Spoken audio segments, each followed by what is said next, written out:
这武汉肺炎即马看起来真严重，彰化就有一间药厂业者将进前已经准备好的酒精经过透水分装，卖免费发送1000罐，也吸引到不少民众来摆列。另外，毛病院推出着这药来素的服务慢性病患者呢，只需要先打电话讲要摕药啊，唔免落车入去病院，药师呢伊就会甲药啊来送到你的手头。而随着这个疫情愈来愈严重，嘛愈来愈多人要改用这项服务。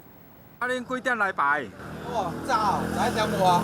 我10点来无30分。一群人排队排500-600公尺长，是咧排啥？原来就是为着即马就算有钱嘛买袂到的酒精。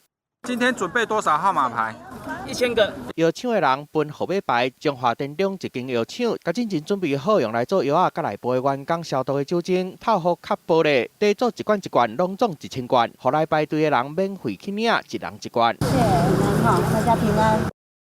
武汉肺炎真恐怖，那药厂好心送酒精，病院嘛有特别的提药的服务。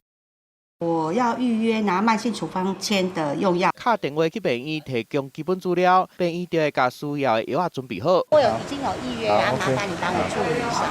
甲健保卡药单摕互警卫，刷落药师就会甲药啊送过来。慢签最后一次哦，哈。好，谢谢。好，谢谢。除了我不用去找车位停车进去医院之外，我觉得也不用再量测体温。所以真的很方便。彰化秀团病院刷新的提药的服务，予慢性病患者领药啊更加方便。提早2点钟打电话过去，就会当坐伫车顶提药啊。武汉肺炎的疫情愈来愈热辣，嘛服用这项服务的人愈来愈多。大概1-2成的病人都改由药来素服务，我们的量已经越来越上升。彰化基督教病院刷落嘛会刷同款的服务出来，那互患者方便，嘛会当互胃着病毒的风险降低。记者综合报道。